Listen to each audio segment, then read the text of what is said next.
The ivory envelope rests on my kitchen counter like a ticking time bomb wrapped in elegance. Dawn light streams across the handmade paper, catching the golden script that proclaims my parents' 47th wedding anniversary celebration. My fingertips brush the date highlighted in gold, September 8th, colliding with my birthday once again. Gatsby lounges on the windowsill, his aging cat body stretching toward the warm sunlight. His golden eyes flutter slowly as I survey my bare mantelpiece. 0 birthday cards. Not even one. What's your take on this, buddy? Another year of being forgotten, I murmur. The telephone's shrill ring shatters the stillness. Mother's contact appears on the display. I inhale deeply before picking up. Good morning, Mother. Clarissa, have you begun working on the anniversary toast? Her voice holds that sharp, businesslike quality she employs for matters of utmost significance. No, hello, no pleasantries. I've been jotting down some ideas. I fabricate, gazing at the untouched notepad beside me. Don't procrastinate until the 11th hour. You understand how crucial this is. A brief silence. The country club requires final attendance numbers by Friday. I wait expectantly, hoping for even the smallest recognition that this date carries meaning beyond their milestone. The quiet stretches endlessly. Clarissa, are you still there? Yes, I'm here. Always present. Always waiting. I pause. I was examining the invitation. The 8th happens to be. You've handled this responsibility for 13 years now, dear. She cuts me off. Don't complicate matters. My eyes drift to my desk where my manuscript lies waiting. Unclaimed Year stares back at me, the title serving as a silent indictment of the family that schooled me in the art of disappearing. Mother, I was merely going to point out that the date is. Your father and I are depending on you. She bulldozes forward, ignoring my words completely.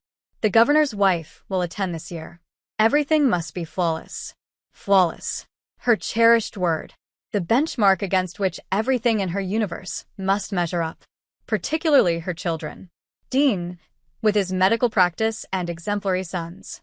Yvonne, with her architecture firm and ideal husband. Then there's me, the oldest child, the English teacher turned author, the flawed one. Clarissa?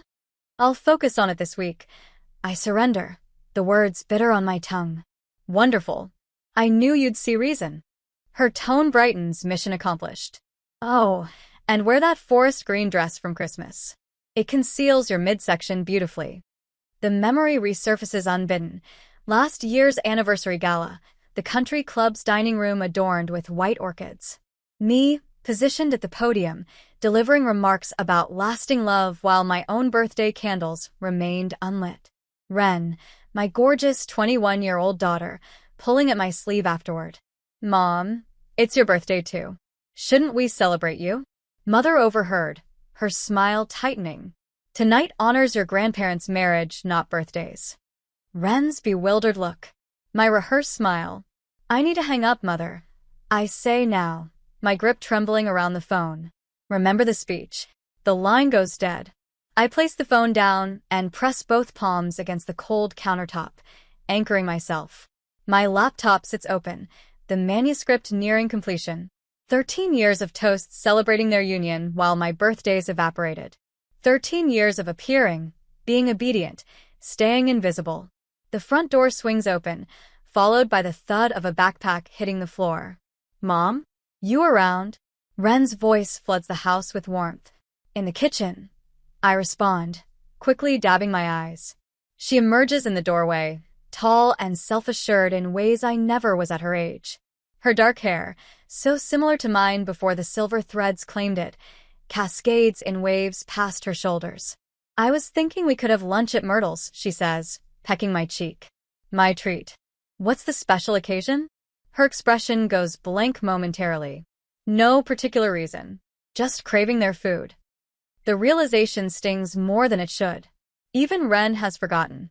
I've conditioned everyone perfectly. Absolutely, sweetheart. Let me find my purse. She spots the envelope on the counter. Grandma and Grandpa's anniversary invitation. I nod. Same date as your birthday. Again? Her forehead creases.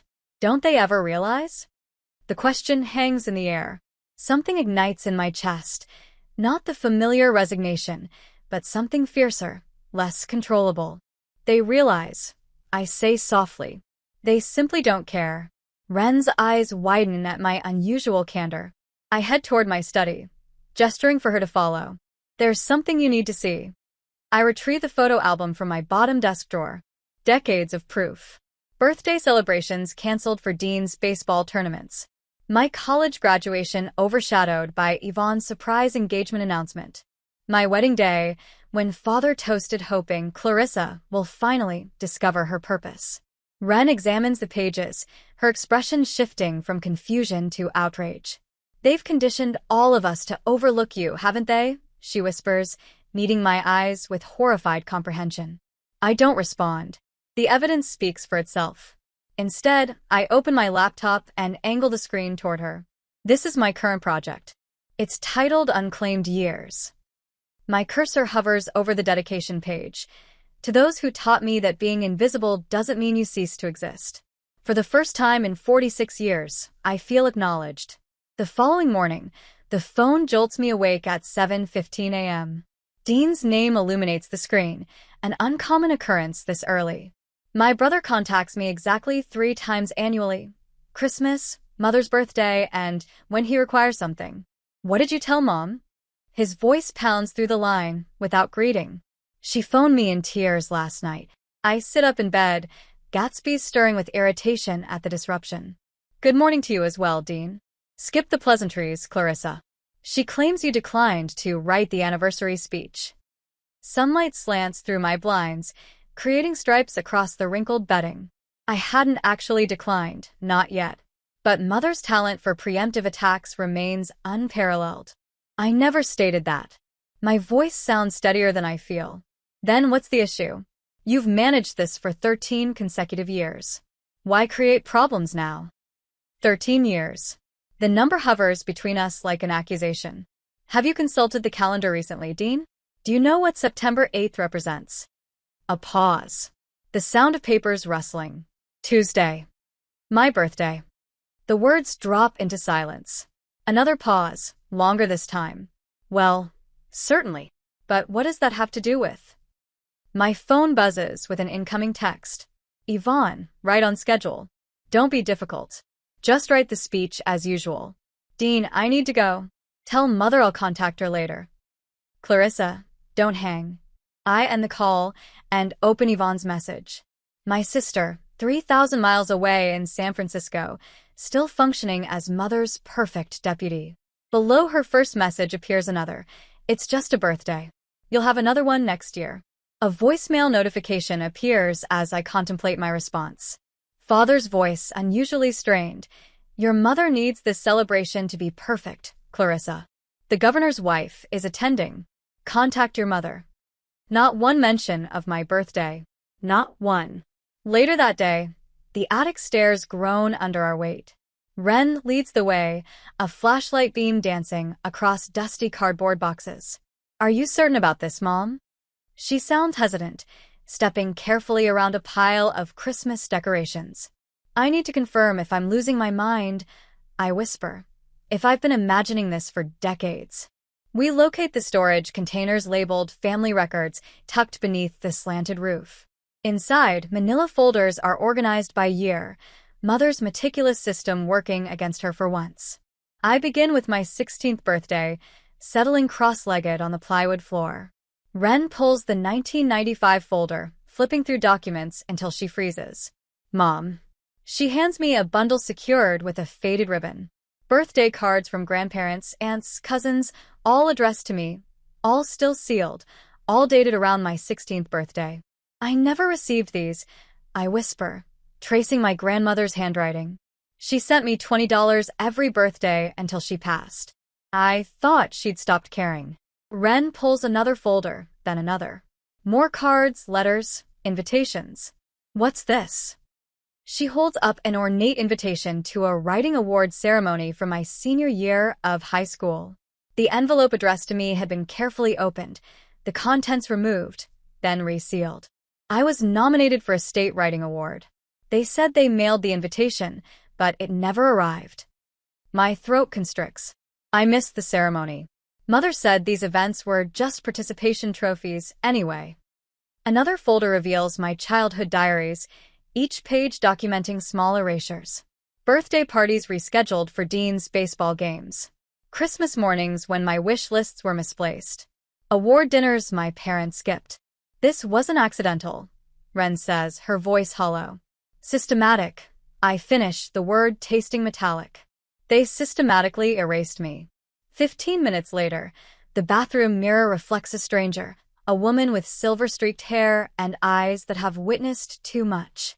I lean forward, hands gripping the porcelain sink. I will not be delivering a speech this year. The words float in the steamy air. 5 practice attempts and my voice still wavers. I will not be delivering a speech this year. Stronger now. My phone buzzes from the counter. Dean's wife, Vanessa. We need to talk. I stare at the message, then type back. Come over at 4. We'll have tea. For the first time in my life, I don't add an apology. In the living room, I place my manuscript prominently on the coffee table between 2 teacups. Unclaimed years faces upward, impossible to ignore. No more concealment. My phone chimes with a message from Sasha, my publisher. The editorial board wants to advance your release date. Your story needs to be heard.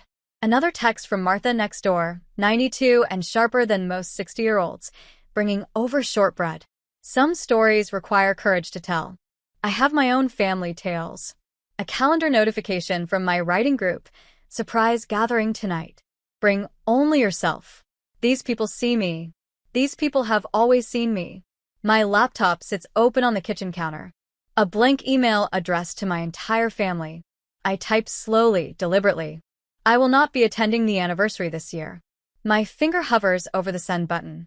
In the doorway, Ren watches, her expression a mixture of anxiety and pride. I add a final line, my memoir, Unclaimed Years. A daughter's account of being overlooked will be published next week. Send. I power off my phone as notifications begin flooding in. The silence feels like triumph. Ren crosses the room and squeezes my hand. I'm proud of you, Mom. For the first time in 46 years, the words register not as empty comfort, but as truth. I am becoming someone worthy of pride, someone who refuses to vanish. The following week, my writing studio carries the scent of lemon oil and aged paper. Morning sunlight filters through Venetian blinds, casting prison bar shadows across 4 decades of journals stacked on my oak desk. I run my fingers along their spines, leather for my teens, blue canvas for my 20s, practical black for my 30s. A rainbow chronicle of invisibility. Ren sits cross-legged on the floor, surrounded by open journals, her face a map of emotions as she turns each page. Mom, I had no clue. It's all documented here. Every single incident. I nod, speechless. 38 years of meticulous documentation spread before us like evidence at a crime scene. She holds up a faded Lisa Frank diary, its unicorn cover absurdly bright against the gravity of its contents. You were 8, she reads aloud. Today is my birthday. Mom and Dad forgot to collect me from school. Mrs. Abernathy had to call them 3 times. When they arrived, Mom said they were busy organizing Dean's baseball party next month. The memory crashes through me, standing alone on the school steps, the hollow ache in my chest as darkness fell, Mrs. Abernathy's pitying glance. Continue reading, I whisper. Ren flips forward. Christmas 1985. Everyone received wrapped gifts. Mine came in plastic bags from the Gas and Go. Mom said she ran out of time. She looks up. You are 13. I take a leather journal from the desk, opening to a dog-eared page. This one is significant. The handwriting is smaller, more controlled. High school graduation today. They left after I received my diploma. Dad said they couldn't miss Dean's regional baseball game. My name wasn't even spelled correctly in the program, Clarice instead of Clarissa. But no one noticed. Ren closes the unicorn diary, her knuckles white. How did you endure this? By disappearing. I pull the oldest journal from the bottom of the stack. I learned early. Look at this entry from when I was 6. If I'm very quiet and help in the kitchen, Mom smiles at me. The doorbell rings, startling us both. I check my watch. 10:17 a.m. That'll be the cavalry, Ren says with a grim smile. Through the peephole, I see them. Mother, perfectly groomed in pale blue linen. Father, uncomfortable in his Sunday blazer despite the heat. Dean, arms crossed over his chest. Vanessa, my brother's wife, hovering uncertainly behind them. My pulse thunders in my ears. I straighten my shoulders and open the door. Clarissa Jean. Mother's voice breaks on my middle name. Her eyes are red-rimmed, makeup impeccable despite the tears. How could you humiliate us like this? I step back, allowing them into my living room without responding. The manuscript of Unclaimed Years sits prominently on the coffee table between us. Mother's gaze falls on it, as if it were a loaded weapon. This has gone too far, Dean says, his voice carrying the same authoritative tone he uses with his surgical residents. You need to cancel this book immediately. Father remains silent, his eyes taking in the framed book cover mock-up Sasha had sent yesterday. Did you even read what I sent you? I ask quietly. I didn't need to read beyond the first page, Mother snaps. Airing family business for strangers to gossip about. What would Grandmother Harrington say? She'd probably wonder why you scheduled your anniversary party on my birthday again. The words flow out smooth as river stones. Dean's face flushes. For crying out loud, Clarissa, it's just a date on the calendar. 46 dates. 46 birthdays. 13 consecutive anniversaries. Mother presses a tissue to her lips. We're not cruel people, Clarissa. We didn't realize. You knew. My voice doesn't rise, but something in its certainty makes them all fall silent. I've been silent for 46 years. I won't be silent anymore. The doorbell rings again.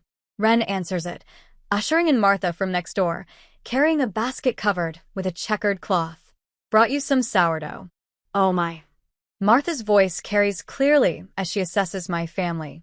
At 82, she's long past caring what anyone thinks. Figured you might need sustenance for the confrontation. Vanessa shifts uncomfortably. Clarissa, perhaps we could discuss this privately. No. The word emerges stronger than I expected. I've had enough privacy. Enough silence. I pick up the manuscript, feeling its weight, both physical and symbolic. Let me read you something. No one moves. No one breathes. The 10th anniversary celebration fell on my 36th birthday. I stood in Mother's kitchen for 6 hours, chopping vegetables and arranging appetizers while fighting waves of nausea. My temperature had climbed to 102 degrees, but I'd promised to help. More importantly, I'd promised to deliver the speech. Mother's hand flies to her throat. Father looks away. I delivered the toast to their enduring love, with sweat soaking my back. My voice didn't falter. No one noticed when I disappeared to the country club restroom afterward and collapsed against the cool marble floor. No one came looking for me for over an hour. I didn't know you were ill, Mother whispers. You didn't ask. I closed the manuscript. I began writing this book that night, typing with trembling hands on my phone while lying on that bathroom floor. Dean steps forward, hands open in what looks like surrender. Look, we can remedy this. We'll acknowledge your birthday at the anniversary this year. We'll sing and have cake. A laugh escapes me, short, sharp, devoid of humor. I don't want cake, Dean. I want recognition for everything that happened, not just to me, but through me. For Ren, who learned that women's milestones always come second. For Vanessa, who watches how you treat me and wonders what that means for her. For every friend who saw the pattern I was conditioned to overlook. Vanessa meets my eyes, and something flickers between us. Perhaps acknowledgement. Hold your ground, sweetheart. Martha's gentle voice carries from the kitchen doorway. My mother stands, collecting her purse. I can't listen to this. It's harsh and unfair. Life is unfair, Mom. Ask the daughter you've ignored. They leave, one after another. Mother first. Dean, right behind her.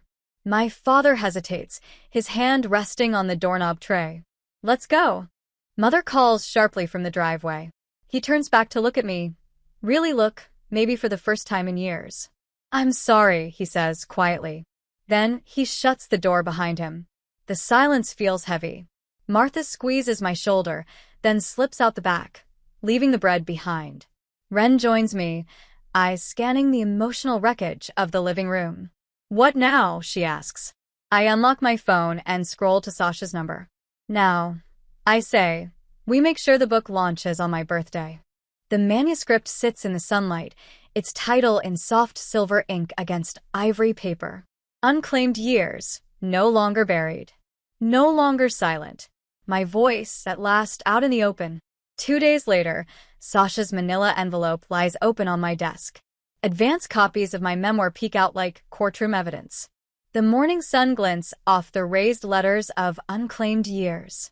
I trace them with my fingers, still unsure if this is truly real.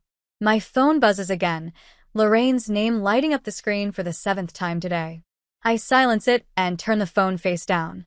"You don't have to answer," Ren says, setting a mug of Earl Grey next to me. "You don't owe them anything anymore." The radio hums quietly from the other room. Tomorrow, I'm scheduled for an interview. The host's earlier words echo in my head.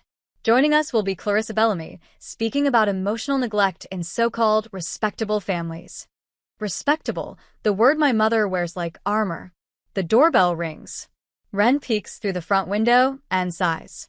"Grandma's here. She brought photo albums." "Of course she did," I mutter, straightening my posture. The desperation tour kicks off. Lorraine stands on the porch, clutching faded photo albums to her chest. Her pearl necklace sits perfectly in place, her smile too practiced. "Clarissa, darling, I've been calling you all morning," she says. There's a pause, then she offers the albums. "I found these in the attic. So many lovely birthday memories. I thought we could look through them together."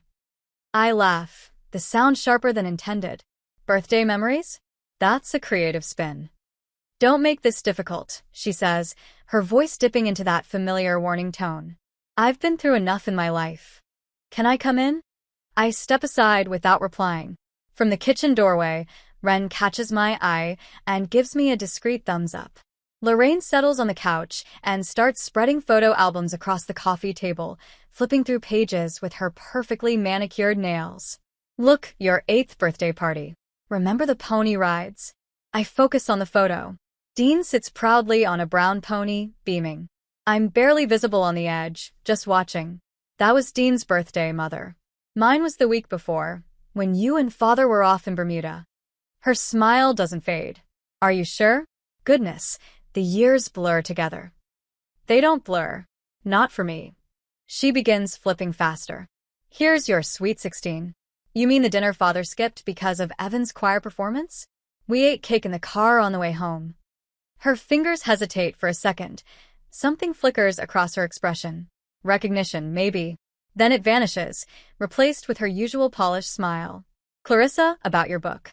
The timing isn't great. The governor's wife just canceled her appearance at our anniversary celebration. There it is. The real reason for this visit. How inconvenient for you." She snaps the album shut. "We thought maybe this year we could combine the celebrations. Mention your birthday during the anniversary toast." I can hardly breathe from the audacity. 46 years of being overlooked, and now they want to acknowledge me because my book is stirring public attention. No, she blinks quickly. "But Dean and your father both think it's the best solution." "Best for who, exactly?" "For the family, of course." I lean in slightly. I've never really been part of this family. Not truly. I've been the extra, the helper, the ghostwriter, the quiet presence in the background. But never truly included. "That's ridiculous," her voice sharpens. "You've always been so hard to deal with." "You mean I didn't accept being ignored? You gave me everything, except acknowledgement. Except the basic dignity of having my birthday recognized." "There you go again," she says, standing abruptly, smoothing her skirt. "Getting worked up over something so small." I rise too. The power between us shifts like tectonic plates. If it's so small, then why not move the anniversary party for once? Just once, in 47 years. The question lingers in the air. Her lips part, then press shut again. For the first time, Lorraine Harrington has nothing to say. The doorbell rings. Ren glances outside. It's Uncle Dean. Perfect. Dean strides in, confident as ever, not bothering to knock. "Mom's upset," he announces. "This has gone on long enough." I look at him quietly. No, Dean. I've only just begun. The country club is buzzing with gossip. Dad's golf buddies are asking questions. Poor him. Dean's face turns red. Look, we're trying to make things right. Dad's willing to throw you a proper birthday party if you'll reconsider publishing the book. I walk over to my desk and pick up a stack of identical envelopes, each addressed to a family member. Inside are advance copies of my memoir. I've written a personal message in each one. Dean stares at them like they're ticking time bombs.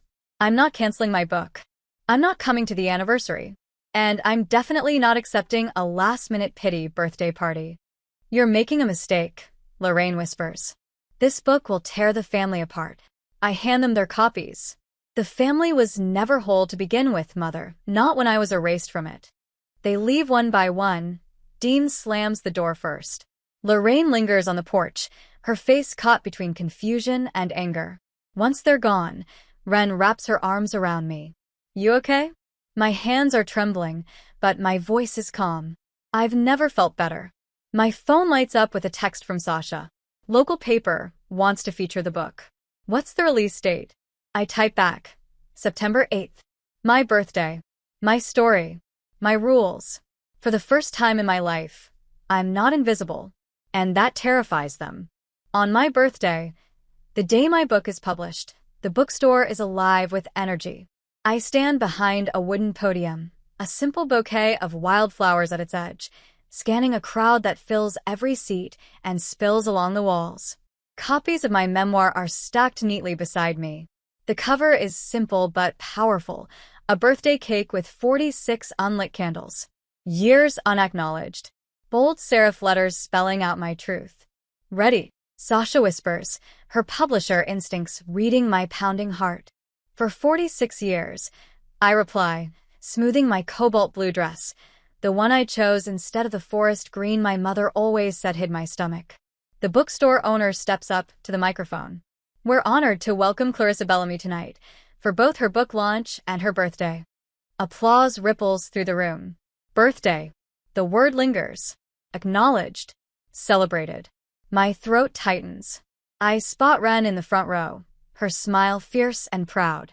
Next to her, Martha, from next door. My writing group. Former students. Neighbors. People who see me. I step to the mic, fingers brushing over the manuscript I've prepared. The first paragraph blurs. Breathe, Clarissa. Thank you all for coming tonight. This book. The bell above the door jingles. Heads turn. My words vanish. Trey Harrington stands in the doorway. My father. A tall figure, slightly hunched now. Silver hair, neatly combed. He holds a small gift wrapped in silver paper. The room falls silent. My speech lies forgotten. He walks slowly down the center aisle, his eyes never leaving mine. Conversations hush. Ren half rises, protective, but I give her a small shake of my head. She sits back, watching. He stops at the podium. Clarissa, he says, his voice raspy with age or emotion. I can't tell. May I say something? Sasha steps forward, all business. Mr. Harrington, this is a scheduled event. It's all right, I say, surprising even myself. Let him speak. The mic picks up his unsteady breath as he steps forward. His large hands, once so strong in my childhood, now tremble. I've never been good with words, he begins. That was always your gift. He glances at the book. I haven't read your memoir yet. Lorraine wouldn't even open her copy. Someone coughs. The AC hums. The crowd watches, rapt. But I know what's in it. He looks down at his shoes. 46 birthdays. 46 times we celebrated our anniversary and ignored that the day belonged to you, too. My phone buzzes. Dean, probably. Another failed attempt. Mom's losing it. You need to fix this. We didn't forget, my father continues. That's the worst part, isn't it? We remembered. We just chose to make the day about us. The audience is silent. Spellbound. I failed to see my daughter for 46 years. His words echo through the room, hitting the bookshelves and bouncing back into my chest. Pain I've carried alone for decades, now witnessed by strangers. The door swings open again. Lorraine storms in, her perfect hair slightly undone, lipstick smudged. What are you doing? She barks, marching down the aisle, heels clicking sharply. The governor's wife just left our party. 18 people made excuses. Are you happy now, Clarissa? The room chills. Through the crowd's eyes, I see my mother clearly. All polish, no heart. I gently take the microphone from my father. This is my story to tell. Lorraine flushes. Your story? What about our family's privacy? What about what you've done to us? I open the book to a page marked with a yellow sticky note. No effort needed now. My voice is strong. My 16th birthday fell on a Tuesday. I read. My parents flew to Hilton Head for their anniversary weekend. They were supposed to be back Monday night. When they still weren't home by Tuesday morning, I baked my own birthday cake, chocolate with vanilla frosting, and tucked it into the fridge before heading to school. I came home to silence. That night, I lit a single candle in one slice and sang, "Happy Birthday" to myself. They finally returned Thursday, having decided to extend their trip. They never acknowledged the cake. Or my birthday. Lorraine's face pales. My father's shoulders slump even more. I shut the book. I'm not reading this to hurt you, I say. This memoir exists because I finally realized my story matters, even if no one else ever thought so. Ren stands now, quietly stepping beside me. If you want a relationship with me moving forward, I continue, my voice steady. There are conditions. No more speeches unless you first acknowledge years of emotional neglect. No more shared events that erase my birthday. No relationship without therapy and real change. Lorraine's carefully composed mask slips.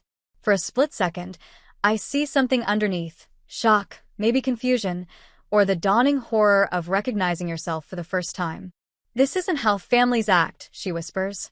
No, I say. It isn't. My father steps forward, setting a small silver box on the podium. Happy birthday, Clarissa, he says quietly. The words hang in the air, simple, ordinary, yet revolutionary. The crowd breaks into applause as my parents walk down the aisle. Ren wraps an arm around my waist, firm and reassuring. You did it, Mom, she whispers. I glance at the silver box, still unopened, resting on the podium. My fingers hover over the pages of my speech, but I don't need them anymore. Thank you all for being here to celebrate with me tonight, I say. Now, let me tell you what it means to find your voice when the world has taught you to stay silent. 1 year later, golden sunlight filters through the maple trees in my backyard, casting warm patches over a white tablecloth. I adjust a vase of late summer hydrangeas, soft blue, not navy, and step back to admire the setup. My birthday table is set for 12. Mom, where do you want the champagne glasses? Ren balances a tray of flutes, their glass catching the afternoon sun and sending tiny rainbows across the lawn. My voice carries now, with a quiet confidence built over a year of telling the truth. Vocal cords once tight from silence, now strong from use. Gatsby, now a grizzled old cat, watches from his cushioned spot beneath the oak tree, his amber eyes following my every move with approval. Can you believe it's been a whole year? Ren says, setting the tray down and standing beside me. At 22, she's just an inch taller. She stands tall, shoulders back, the way I never did at her age. I shake my head. Sometimes it feels like yesterday. Other times like another life. The doorbell rings. My writing group arrives first. Martha carries a dog-eared copy of my memoir. Sasha's oversized purse bulges with publishing updates. Thomas brings his booming laugh that fills every space. The birthday girl. Martha cries, hugging me. No speech today, she adds with a grin. I laugh, still not used to how light it feels. Just cake and good company. And this, Sasha says, handing me a package tucked inside a first edition Austen with a note, to the woman who found her voice. The garden fills with my chosen family. Howard, my neighbor, brings his legendary potato salad. Judith, my college roommate, flew in from Arizona. 3 women from my workshop show up together, each carrying a journal, a tradition now, to document their stories like I once did mine. The cake arrives, chocolate with buttercream roses. Happy 47th birthday, Clarissa, written in clean script. No voldri med anniversary decorations. Just mine. My phone buzzes. A message from Trey. Happy birthday, Clarissa. I hope it's special. Another from Dean and Vanessa. The boys made you cards. Nothing from Lorraine. Nothing from Yvonne. The silence doesn't sting like it once did. A small parcel had arrived the day before. Postmarked Raleigh. My mother's handwriting. Inside, a birthday card, the first in decades. The message was simple. I see you now. I placed it on the mantel. Not to idolize it, not to discard it. Just there. A single step on a long road. Make a wish, Mom, Wren says. 47 candles burn steady in the still September air. I close my eyes. What do you wish for, when you've already reclaimed what was taken? The flames blur through unexpected tears, not of grief, but of healing. To being seen, I whisper and blow them out. Applause surrounds me. I catch my reflection in the window glass. A woman holding a book in one hand and a birthday candle in the other. Once the forgotten daughter. Now the woman who refused to disappear. For the first time in 47 years, I feel whole, untethered, unclaimed, Free.